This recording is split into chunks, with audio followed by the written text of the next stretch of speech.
Mindenkit üdvözlök! Ebben a videóban a Game Boy Advance SP AGS 101-es modellről lesz szó, és arról, hogy miért ezt tartom a legjobb Game Boy-nak, amit valaha gyártottak. Lássuk! Az első Game Boy 1989-ben jelent meg, és elképesztő siker volt. Később megjelent a színes kijelzős Game Boy Color, majd 2001-ben a sokkal fejlettebb Game Boy Advance. Ez visszafelé kompatibilis volt Game Boy és Game Boy Color játékokkal, és szintén elképesztő sikernek örvendett. Azonban volt egy igen nagy hátránya. A kijelzője nem rendelkezett semmilyen megvilágítással, jelentősen lerontva a felhasználói élményt.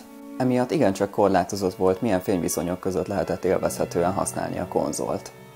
A Nintendo ezt a problémát próbálta orvosolni a 2003-ban megjelent Game Boy Advance SP-vel, amely egy jelentősen eltérő megjelenésű, kinyitható eszköz volt, azzal a hatalmas előnnyel, hogy ez már megvilágított kijelzővel rendelkezett. Ez egy előről megvilágított kijelző volt, ami elég fakó színekhez és alacsony kontraszthoz vezetett, de még mindig sokkal jobb volt, mint egy teljesen megvilágítatlan kijelző, így a Game Boy Advance SP hatalmas siker volt.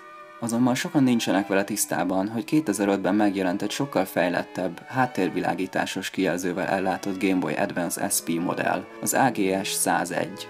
Ez kikapcsolt állapotban kinézetre szinte teljesen megegyezik a sima, előről megvilágított kijelzős AGS 001-jel, a különbség mindössze annyi, hogy ennek sötétebb a kijelzője. Kissé háttérbe szorult ez a modell, mivel ekkor jelent meg a Game Boy Micro, ami egy hasonlóan jó, bár kisebb kijelzővel rendelkezik, azonban nem kompatibilis régebbi Game Boy és Game Boy Color játékokkal, valamint már szintén jelen volt a Nintendo DS, ami mindössze Game Boy Advance játékokkal volt visszafelé kompatibilis.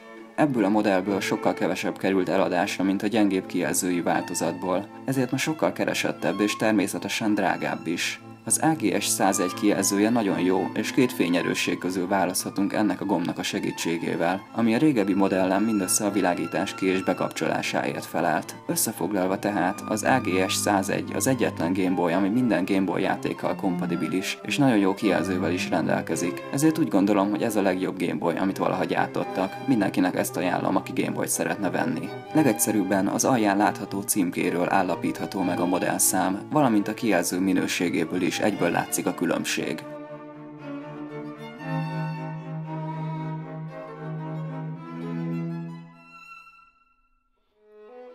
Nos, ez a videó a végéhez is ért. Köszönöm a megtekintést, sziasztok!